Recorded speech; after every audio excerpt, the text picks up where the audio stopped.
அவருடைய குடும்பத்திற்கு இறைவன் செய்த அனைத்து நன்மைகளுக்கு நன்றியாகவும் நல்ல முறையில் வீடு கட்டி முடித்தமைக்கு இறைவன் நன்றியாகவும் தெய்வீக திருப்பலியை ஒப்புக் கொடுக்கிறார்கள். ஆண்டவரே மேல் இரக்கமாயிரும், ஏனெனில் நாள் முழுவதும் உம்மை நோக்கி கூக்குரலிட்டேன். ஏனெனில் ஆண்டவரே நீர் இனியவர், பரிவுள்ளவர், உம்மை நோக்கி மன்றாடும் அனைவருக்கும் பேரன்பு காட்டுபவர். தந்தை மகன் தூயாவின் பெயராலே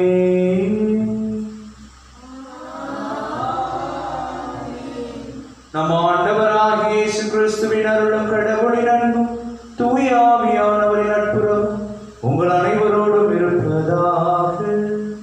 உம் ஆன்மாவோடும் இருப்பதாக. இயேசு பிரியமானவர்களே, மாதத்தின் இறுதி நாளிலே நாம் இருக்கின்றோம். கடவுளுக்கு நன்றி கூறுவோம். இந்த மாதம் முழுவதும் நம்மை பாதுகாத்த கடவுள் வரக்கூடிய புதிய மாதத்திலும் நம்மை பாதுகாத்து வழிநடத்த வேண்டும் என்று அவரது இறை ஆசிரியை வேண்டி இந்த தெய்வீக திருப்பலியிலே இணைந்து ஜெபிப்போம். இந்த பரிசுத்த கல்வாரி வழியை தகுதியான முறையில் ஒப்புக் கொடுக்க தடையாகக்கூடிய நம்முடைய பாவங்களை எல்லாம் நினைத்து பார்த்து இறைவனிடம் மனமருந்தி மன்னிப்பை வேண்டுவோம். எல்லாம் உள்ள இறைவனிடமும் சகோதர சகோதரிகளிடமும் நான் பாவியற்றை ஏற்றுக்கொள்கிறேன். ஏனெனில் என் சிந்தனையாலும் சொல்லாலும் செயலாலும் கடமையை தவறியதாலும் பாவங்கள் பல செய்தேன். என் பாவமே என் பாவமே என் பெரும் பாவமே. ஆகிய எப்பொழுதும் கன்னியான புனித மணியாரையும் வானதுதர் புனிதர் அனைவரையும் சகோதர சகோதரிகளையும் இறைவனாகிய ஆண்டவரிடம் எனக்காக வேண்டிக் கொள்ள மன்றாடுகிறேன். எல்லாம் வல்ல இறைவன் நம் மீது இரக்கம் வைத்து நம் பாவங்களை எல்லாம் மன்னித்து நமக்கு முடிவில்லா வாழ்வை அருள்வாராக. ஆண்டவரே இரக்கமாயிரும், கிறிஸ்துவே இரக்கமாயிரும், ஆண்டவரே இரக்கமாயிரும். மன்றாடுவோமாக. ஆற்றல் வாய்ந்த இறைவா, சிறந்தவை அனைத்தும் நிறைந்தவரே, உம்மீது நாங்கள் உள்ளார்ந்த அன்பு கொள்ள செய்தருளும். அதனால் எங்களது சமயப்பற்றை வளர்த்து நன்மைகளை பெருக செய்து நீர் எங்களில் கருத்துடன் உருவாக்கியதை பராமரித்து காத்தருள்வீராக. உமோடு தூயாவின் ஒன்றிற்கு இறைவனாய் என்றென்றும் வாழ்ந்து ஆட்சி செய்கின்ற எங்கள் ஆண்டவர் உம் திருமகனாகிய இயேசு கிறிஸ்து வழியாக உம்மை மன்றாடுகின்றோம். ஆமென். இயேசுவை தவிர வேறு எதையும் அறிய வேண்டும் என்று நினைக்கவில்லை. திருத்துதர் பவுல் கொரிந்தியருக்கு எழுதிய முதல் திருமுகத்திலிருந்து வாசகம். அதிகாரம் 2 இறை வசனம் 1 முதல் 5 முடிய. சகோதர சகோதரிகளே, கடவுளை பற்றிய மறைபொருளை அறிவிக்க நான் உங்களிடம் வந்தபோது மிகுந்த சோர்வன்மையுடனோ ஞானத்துடனோ வரவில்லை.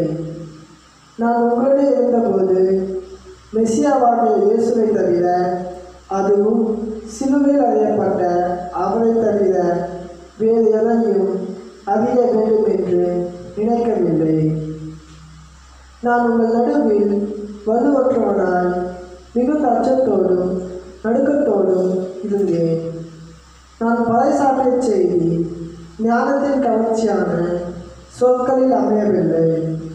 ஆனால் அது தூய ஆவி வல்லமையை எடுத்து காட்டுவதாக அமைந்தது.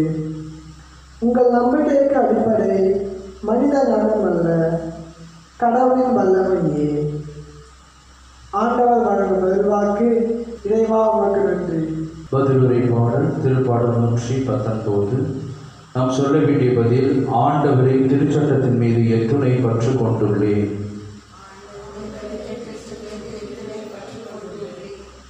ஆண்டவரே திருச்சட்டத்தின் மீது எத்துணை பற்று கொண்டுள்ளேன். ஆண்டவரே திருச்சட்டத்தின் மீது எத்துணை பற்று கொண்டுள்ளேன். வசனங்கள் 97 மற்றும் 98. ஆண்டவரே, நான் உமது திருச்சட்டத்தின் மீது எத்துணை பற்று கொண்டுள்ளேன். நாள் முழுவதும் அதை பற்றியே சிந்திக்கின்றேன். என் எதிரிகளை விட என்னை ஞானியாக்கியது உமது கட்டளை, ஏனெனில் என்றென்றும் அது என்னோடு உள்ளது. ஜெபப்பாடல். ஆண்டவரே, திருச்சட்டத்தின் மீது துணை பற்று கொண்டுள்ளேன். ஆண்டவரே, திருச்சட்டத்தின் மீது துணை பற்று கொண்டுள்ளேன். இறைவசனங்கள் 99 மற்றும் 100. எனக்கு அறிவு புகட்டுவோர் அனைவரிலும் நான் விவேகம் உள்ளவனாயிருக்கிறேன். ஏனெனில் ஒழுங்குமுறைகளையே நான் சிந்திக்கின்றேன். முதியவர்களை விட நான் நுண்ணறிவு பெற்றுள்ளேன். ஏனெனில் நியமங்களை கடைபிடிக்கின்றேன். ஜெபப்பாடல். ஆண்டவரே, திருச்சட்டத்தின் மீது துணை பற்று கொண்டுள்ளேன். ஆண்டவரே, திருச்சட்டத்தின் மீது துணை பற்று கொண்டுள்ளேன்.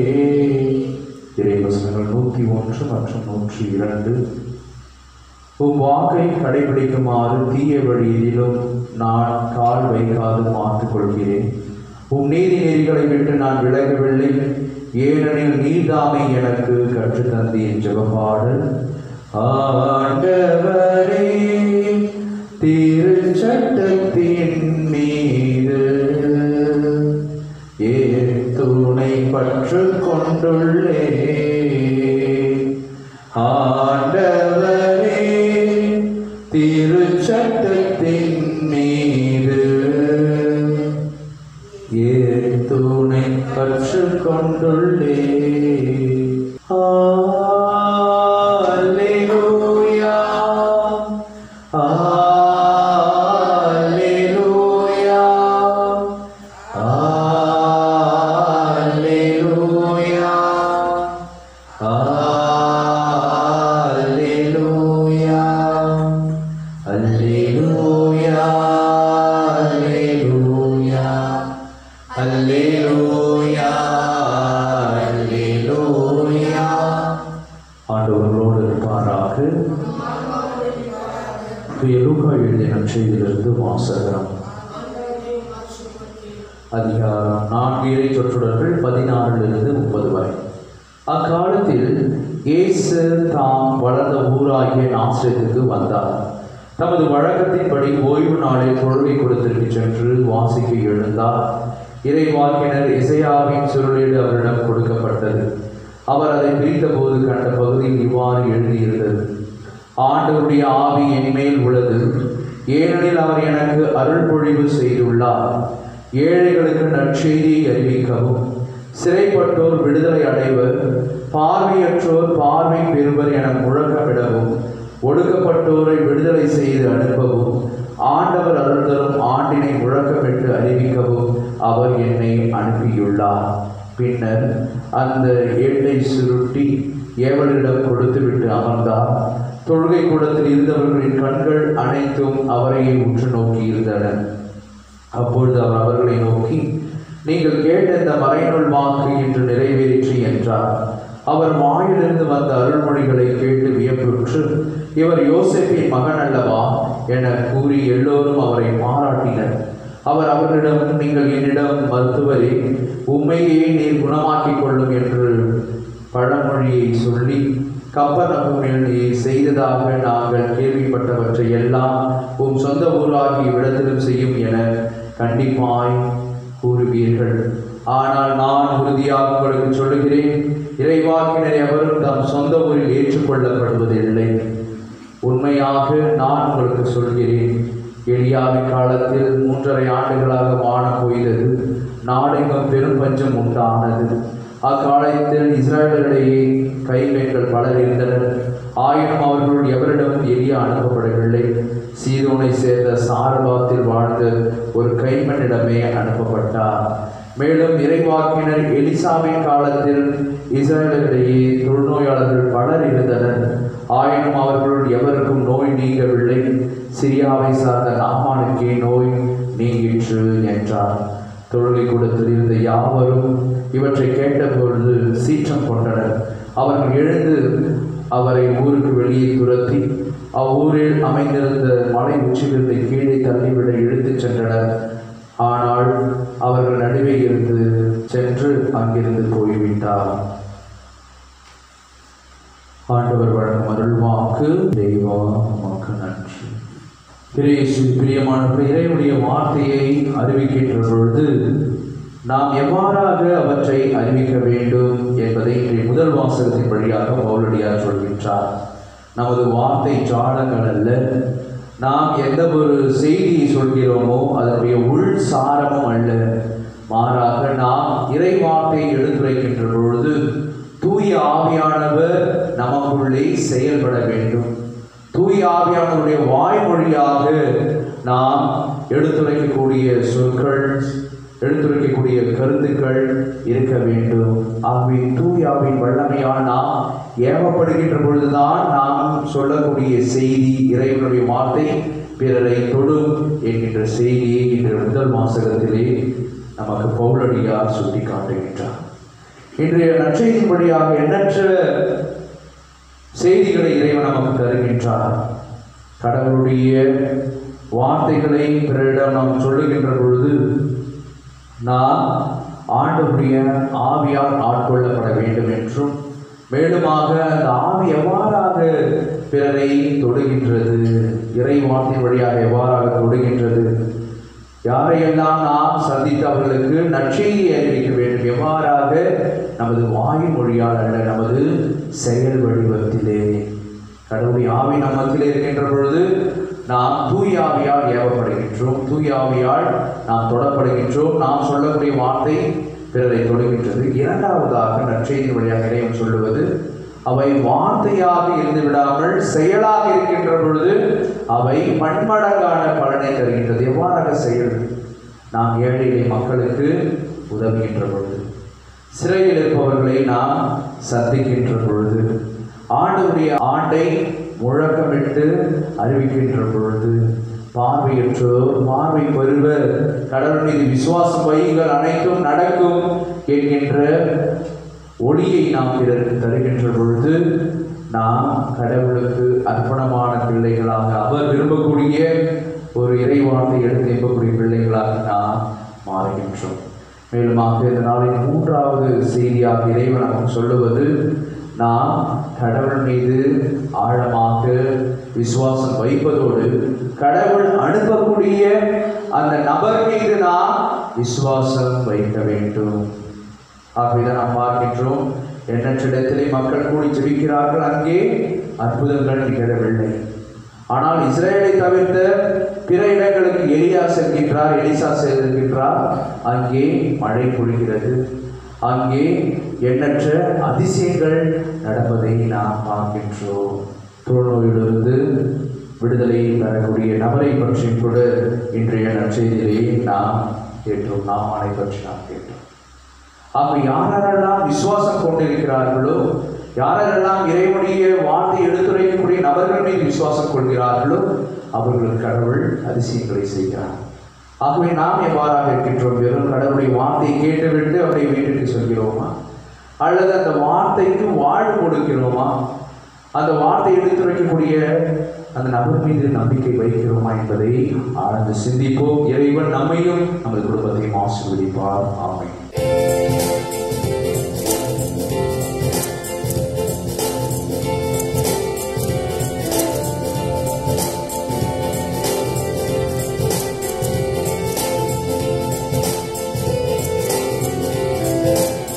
காணிக்கை தர நான் வருகின்றேன், உன் கரங்களில் என்னை தருகின்றேன்.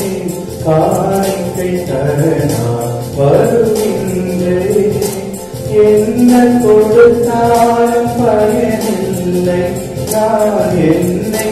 கொடுக்காமல் பொருள் கொடுத்தார். என்னையே நான் நீ கேட்கின்றாய், நான் என்னையே முழுவதும் தருகின்றேன். காணிக்கை தர நான் வருகின்றேன், உன் கரங்களில் என்னை தருகின்றேன். காணிக்கை தர நான் வருகின்றேன். சகோதர சகோதரிகளை, என்னுடைய உங்களுடைய மாணவர்கள் எல்லாம் தந்தையாக இறைவனை கேட்கிறார்கள். ஜெபியுங்கள்.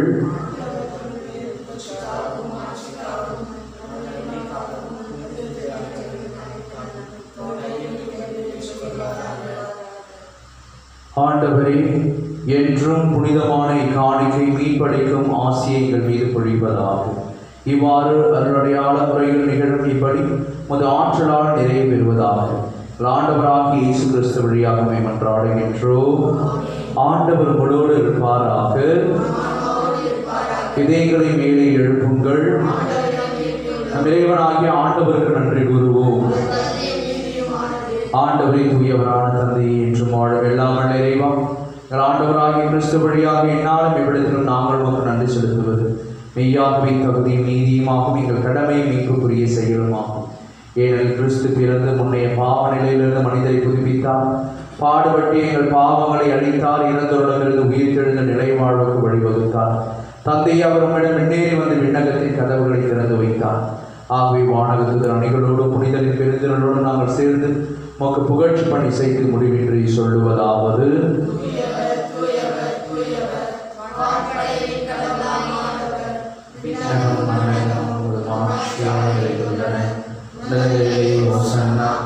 ஆண்டவர் பெயரால் வருகிறவர் ஆசி பெற்றவர்,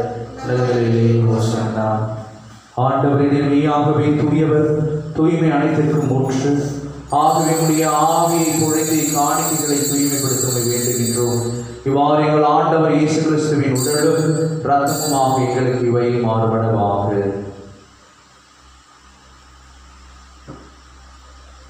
அவர் பாடுபட உளம் கணிந்து தம்மை கையளித்த போது அப்பத்தை எடுத்து நன்றி செலுத்தி அதை பிட்டு தம் சீடர்களுக்கு அளித்த அருள்நாதர் இயேசு கூறியதாவது: அனைவரும் இதிலிருந்து பெற்று உண்ணுங்கள், ஏனெனில் இது உங்களுக்காக கையளிக்கப்படும் என் உடல்.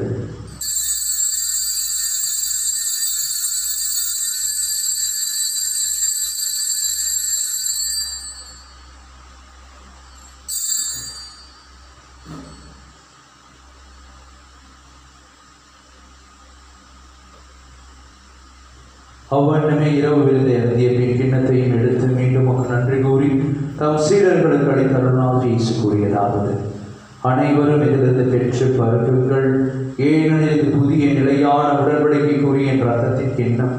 இது பாவ மன்னிப்புக்கென்று உங்களுக்காகவும் பலருக்காகவும் சித்தப்படும். இதை என் நினைவாக செய்யுங்கள்.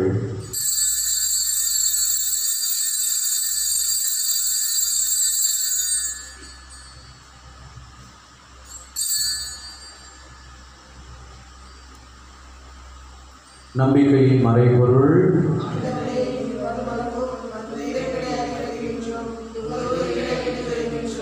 ஆகவே ஆண்டவரே, நாங்கள் கிறிஸ்துவின் இறப்பினையும் உயிர்ப்பினையும் நினைவு கூர்ந்து வாழ்தரும் அப்பத்தை மெய்ப்படுத்தும் கிண்ணத்தை ஒப்புக் கொடுக்கின்றோம். உம் திருமுன் நின்று உமக்கு ஊழியம் புரிய தகுந்தவர்கள் எங்களை ஏற்றுக்கொண்டீர். எனவே உமக்கு நன்றி செலுத்துகின்றோம். மேலும் கிறிஸ்துவின் உடலிலும் இரத்தத்திலும் பங்கு கொள்ளும் எங்களை தூய ஆவியார் ஒன்று சேர்க்க வேண்டும் என உம்மை தாழ்மையுடன் மன்றாடுகின்றோம். ஆண்டவரை உலகெங்கும் பரவிருக்கும் ஒரு திரு அவை நினைவு கூர்ந்தது. எங்கள் திருத்தந்தை பிரான்சிஸ், எங்கள் பாசமிகு மக்களாகிய நீதிநாதன், எல்லா திருநிலையினராகிய அனைவரோடும் இது திரு அவை அன்பில் நிறைவேற செய்தவர்கள். மேலும் உயிர்த்தெழும் எதிர்நோக்குடன் துயில் கொள்ளும் எங்கள் சகோதர சகோதரிகளையும் இறந்தோர் அனைவரையும் இரக்கத்துடன் நினைவு கூர்ந்து ஒரு திருமுக ஒளியினோடு ஏற்றவர்கள். எங்கள் அனைவர் மீதும் இரக்கமாயிரும். கடவுளை கன்னித்தாயான புனித மரியா, அவருடைய கணவரான புனித யோசேப்பு, புனித திருத்துதர்கள், இவ்வுலகிலும் புகந்தோராய் இருந்தோர் புனித 2ஆம் ஜான் பால், புனித அன்னை தெரேசாமால், புனித அல்போன்ஸ் அம்மாள், கோடியர், புனித அந்தோனியார், புனித ஜான் மரிய வியானி, ஃபாதர் பியோ ஆகிய புனிதர் அனைவருடனும் நாம் நிலைவாழ்வில் பங்கு கொள்ளும் தகுதி பெற்று உம் திருமகன் இயேசு கிறிஸ்து வழியாக புகழ்ந்தேற்று மரங்களுடன் உம்மை மன்றாடுகின்றோம். இவர் வழியாக இவரோடு இவரில் என்று வாழும் எல்லாம் தந்தையே தூயாவின் ஒன்றிப்பிலே எல்லா புகழும் மாட்சிமையும் என்றென்றும் உமதே. ஆமென்.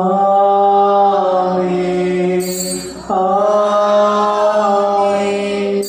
ஆமென். ஆண்டவராகிய இயேசு கிறிஸ்து பணித்த அன்பின் ஜெபத்தை பக்தியாக இணைந்து ஜெபிப்போம்.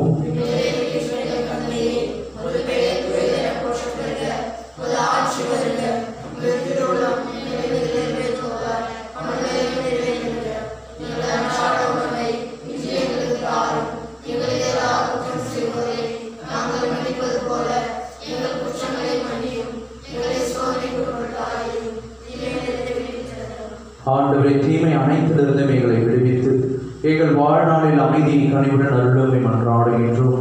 உமது இரக்கத்தின் உதவியால் நாங்கள் பாவத்திலிருந்து எப்பொழுதும் விடுதலை பெற்று யாதொரு கலக்கமும் இன்றி நலமாய் இருப்போமாக. நாங்கள் இதை நோக்கி இருக்கும் பேரின்பத்திற்காகவும் மீட்பராகிய இயேசு கிறிஸ்துவின் வருகைக்காகவும் காத்திருக்கின்றோம். ஆண்டவரே இயேசு கிறிஸ்துவை, அமைதியை உங்களுக்கு விட்டுச் சொல்கிறேன், என் அமைதியை உங்களுக்கு அளிக்கிறேன் என்று திருத்துதர்களுக்கு மொழிந்தேன். எங்கள் பாவங்களை பாராமல் ஒரு திரு அவை நம்பிக்கையை கண்ணோக்கி ஒரு திருவிழத்திற்கு ஏற்ப அதற்கு அமைதியும் ஒற்றுமையும் அளித்தருள்வீராக. என்றென்றும் வாழ்ந்து ஆட்சி செய்கின்றவர் நீரே. ஆண்டுடைய பரிசுத்தமான உன்னதமான அமைதி உங்களோடு உங்கள் குடும்பத்தோடு என்று நிலைத்திருப்பதாக. தெய்வீக திருப்பணி வழியாக நமக்கு அருளக்கூடிய அமைதியை ஒற்றுமை சமாதானத்தை மகிழ்வை நாம் ஒருவர் பிறரோடு பகிர்ந்து மகிழ்வோம். சமாதானம். பாவங்களை போக்கும் இறைவன் செம்மறியே, எங்கள் மீது இரக்கமாயிரும். உலகின் பாவங்களை போக்கும் இறைவன் செம்மறியே,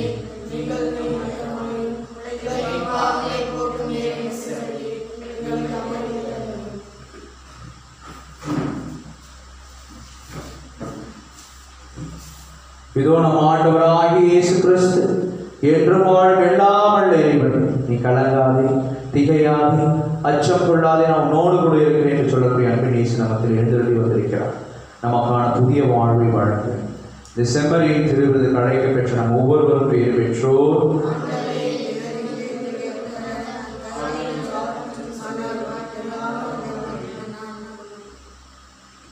கிறிஸ்துவின் திருவுடலும் திருரத்தம் நம் ஒவ்வொருவரையும் காத்து முடிவில்லா வாழ்வளிப்பதாக.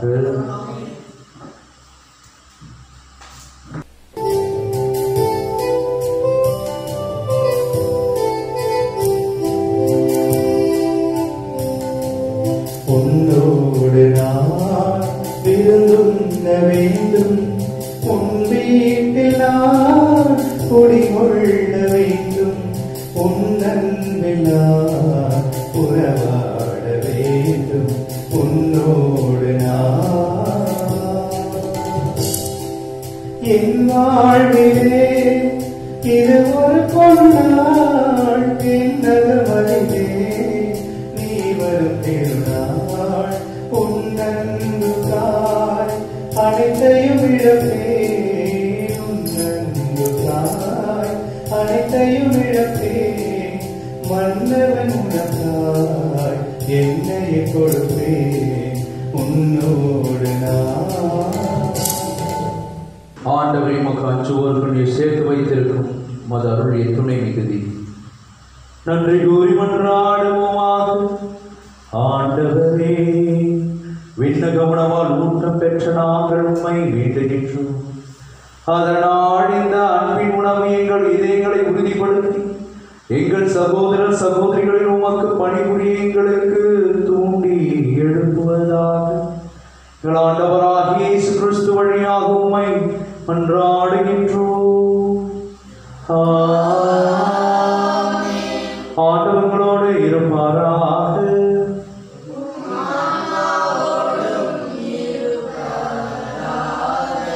எல்லாம் வல்ல இறைவன் தந்தை மகன் தூயாவி உங்களை உங்கள் குடும்பத்தில் நிறைவாய் ஆசீர்வதிப்பாராக.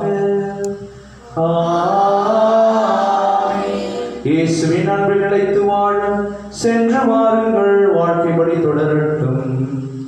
இறைவனுக்கு நன்றி.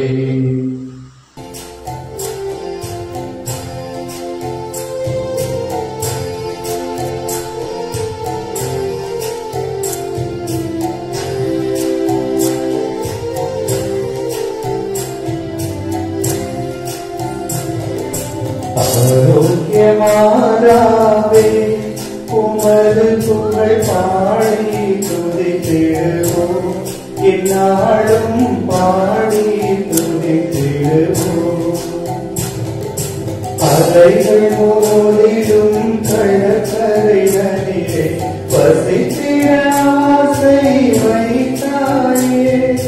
பல வகை கலைகளும் பாடினில் துலங்கிட அனைவருக்கும் துணை புரிவாயே. அனைவருக்கும்